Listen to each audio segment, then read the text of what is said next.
एक ऐसा सुपरस्टार जिसने करोड़ों दिलों पर राज किया और एक ऐसी लड़की जिसने उस सुपरस्टार का दिल जीत लिया था। लेकिन कहानी में मोड़ ऐसा आया कि शादी का सपना टूट गया और एक दिन उसी सुपरस्टार के जन्मदिन पर दरवाजे पर खड़ी थी दो औरतें, एक बीबी और एक पुरानी चाहने वाली। राजेश खन्ना, डिम्पल कपाड़िया और अंजू महेंद्रू की मोहब्बत की अधूरी कहानी।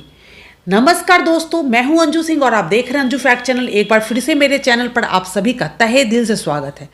दोस्तों, रिक्वेस्ट वही, वीडियो बनाने में बहुत मेहनत लगती है। अगर आपको मेरी मेहनत थोड़ी पसंद आए तो प्लीज़ मेरे चैनल को सब्सक्राइब करें, वीडियो को लाइक और शेयर जरूर करें।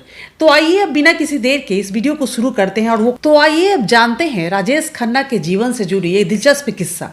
साल था 1960 के दशक का अंत और हिंदी सिनेमा में एक चेहरा तेजी से उभर रहा था, राजेश खन्ना।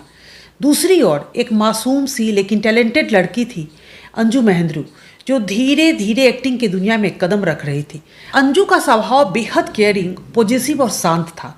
यही वो चीज़ें थी जिन पर सुपरस्टार राजेश खन्ना फिदा हो गए। कहा जाता है कि अंजू ना सिर्फ उनके कैरियर को समझती थी बल्कि उनके मूड, उनकी आदतें और उनकी दोस्तों तक का ख्याल रखती थी। राजेश खन्ना बहुत बड़े दिल वाले थे। लोगों को गिफ्ट देना, हेल्प करना उनकी आदत थी, लेकिन बदले में वो उम्मीद करते थे कि सामने वाला भी वैसा ही प्यार दिखाए। उनके कई को स्टार ने एक बात हमेशा कही है, राजेश खन्ना दिल से मदद करते थे, लेकिन जब कोई उनके साथ वैसा नहीं करता था तो वो टूट जाते थे। राजेश खन्ना को लगने लगा कि अंजू ही उनके लिए सबसे सही जीवन साथी साबित होगी। उन्होंने शादी का प्रपोजल दिया, लेकिन अंजू ने ठुकरा दिया। असली वजह क्या थी ये आज तक पूरी तरह से सामने नहीं आई, लेकिन कहा जाता है कि अंजू उस वक्त अपने कैरियर पर फोकस कर रही थी और शादी के लिए तैयार नहीं थी। इस इनकार ने राजेश खन्ना को अंदर तक झकझोर दिया। गुस्से में या कहिए भावनाओं के तूफान में उन्होंने तुरंत डिम्पल कपाड़िया को प्रपोज कर दिया, जो उस समय महज 16-17 साल की एक नवोदित अभिनेत्री थी। 17 मार्च 1973 को सुपरस्टार राजेश खन्ना और डिम्पल कपाड़िया की शादी हुई।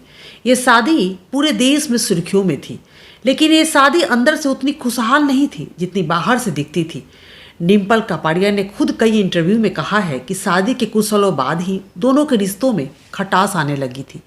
राजेश अपनी दुनिया में मशगूल थे और डिम्पल अपनी पहचान बनाने को बेचैन थी। आखिरकार डिम्पल ने राजेश का घर छोड़ दिया और अपनी बेटियां ट्विंकल और रिंकी के साथ अलग रहने लगी। उसी दौर में जब राजेश खन्ना अकेले हो गए थे, तब फिर उनकी ज़िंदगी में अंजू महेंद्रू की वापसी हुई। हालांकि वो शादीशुदा नहीं थे, लेकिन डिम्पल के साथ रिश्ता लगभग ख़त्म हो चुका था। अंजू ने फिर से राजेश का साथ दिया, उनकी ज़िंदगी के हर हिस्से में उनका ध्यान रखा, उनके इवेंट्स संभाले, घर का मैनेजमेंट तक देखा। कहते हैं कि राजेश खन्ना के आखिरी दौर में भी अंजू ही उनकी सबसे नज़दीकी इंसान थी।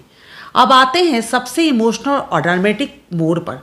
साल 2002 राजेश खन्ना का 60वां जन्मदिन था। उन्होंने अपने इस बड़ी पार्टी की पूरी जिम्मेदारी अंजू को दे दी। सभी मेहमानों को इनवाइट करना, डेकोरेशन, फूड, सब कुछ।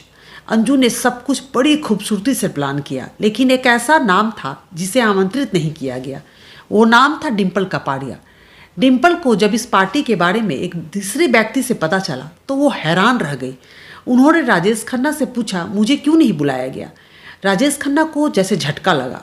उन्हें खुद नहीं पता था कि डिम्पल को नहीं बुलाया गया है, क्योंकि राजेश खन्ना अपने बच्चों से काफ़ी प्यार करते थे और डिम्पल से भी उन्होंने रिश्ता नहीं तोड़ा था, दोस्त की तरह उनसे भी बात किया करते थे। उन्होंने गुस्से में अंजू से पूछा, तुमने डिम्पल और कपाड़िया फैमिली को क्यों नहीं बुलाया?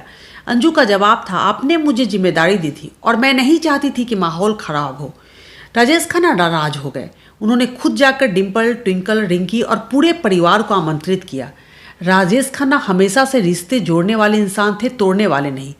बर्थडे पार्टी का दिन आया, सबसे बड़े मेहमानों की एंट्री हो चुकी थी और फिर दरवाजे पर आती है डिम्पल कपाड़िया। दरवाजे पर खड़ी थी स्वागत के लिए अंजू महेंद्रू। डिम्पल जानबूझकर मुस्कुराई और बोली, क्या मैं अंदर आ सकती हूँ? अंजू भी कहाँ चुप रहने वाली। उन्होंने सीधा सा जवाब दिया, अगर आपको आमंत्रित किया गया है तो आप अंदर आ सकती हैं, वरना आप जा सकती हैं। कमरे में सन्नाटा छा गया और यही था राजेश खन्ना की जिंदगी का वो मोड़ जहाँ दोनों औरतें आमने सामने थी, एक अतीत एक वर्तमान। हालांकि उस दिन कोई लड़ाई नहीं हुई, लेकिन राजेश खन्ना को इस घटना ने अंदर तक तोड़ दिया, क्योंकि वो दो औरतों के बीच नहीं फंसना चाहते थे, वो सिर्फ शांति और साथ चाहते थे। और यही वजह है जब उनकी तबीयत बिगड़ने लगी तो डिम्पल और अंजू दोनों ने मिलकर उनका ध्यान रखा था। डिम्पल ने आखिरी वक्त में बीवी का फर्ज निभाया, अंजू ने दोस्त और जीवन साथी जैसा साथ दिया। दोस्तों, ये सिर्फ एक फिल्मी किस्सा नहीं था, ये थी एक अधूरी मोहब्बत की असली कहानी, जहां सुपरस्टार राजेश खन्ना के दिल में दोनों औरतों के लिए अलग अलग जगह थी और दोनों ही औरतों ने अपनी अपनी तरह से उनका साथ दिया था।